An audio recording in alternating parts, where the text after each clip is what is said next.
It is a big morning in Hollywood. The nominees for the 92nd Academy Awards were just announced.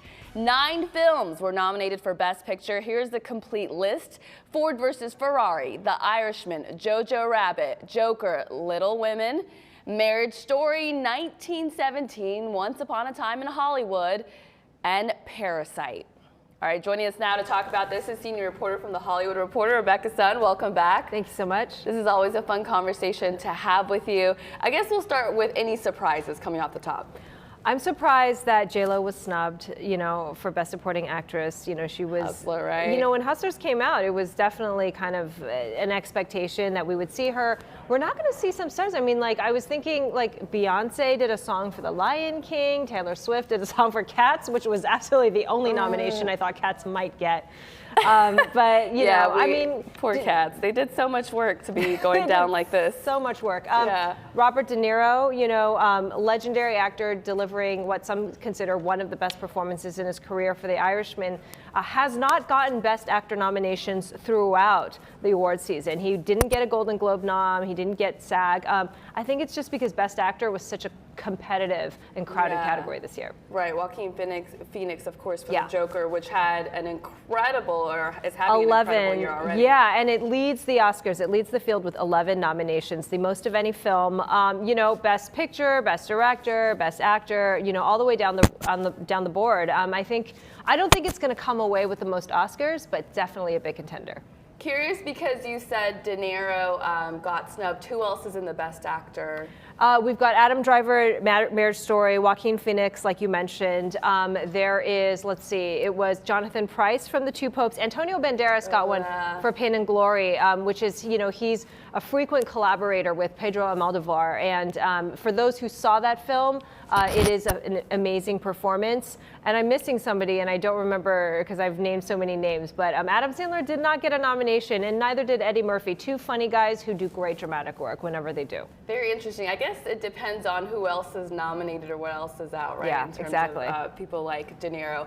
All right, we also made some history this year. Yes. So Parasite is my favorite film of the year. It comes out of South Korea. It's the first time Korea has ever been nominated for an Academy Award, which is actually pretty notable because they have a very prestigious film industry there that has won Cannes. It's won different things. It's the 100th anniversary of Korean cinema. Now they're in contention not only for Best Foreign Language Film, but they're one of the few foreign language movies to actually get a Best Picture nomination. Obviously, we saw Roma last year. We remember, Life is Beautiful and things like that. But if you haven't seen Parasite yet, don't read about it. Just go see if you can see it somewhere in a theater. This is so amazing because this opens up a whole new world for people, right? To know that you can watch a movie with subtitles and enjoy it just as much as you would otherwise. Absolutely. The director, Bong Joon-ho, he won the Golden Globe for Best Foreign Language Film, a few weeks ago. And in his acceptance speech, he said, "Get over that 1-inch barrier of subtitles. You will be exposed to a world of stories." He did say that. Yeah, I remember catching that in the Golden Globes. Because there's nothing there's no other way to get a sense of another culture than to see a movie in that language as opposed to seeing people that look like they're from there speaking English, right? That's exactly right. It's the way to travel around the world without having to buy a plane ticket. It's super immersive. You'll be able to see what the differences are as well as what the similarities are, and you'll be surprised. You might be surprised at how universal certain stories are. Yeah, that's a really cool concept. All right, any other movies or people that we should be looking out as far as the nominations goes? I was pleased to see some nominations for Little Women. Unfortunately, not for Best Director, Greta Gerwig. I think that, a lot of people might say Little Women, that movie is for little women. No, it's for everybody. I'm sorry, it's such an early pun.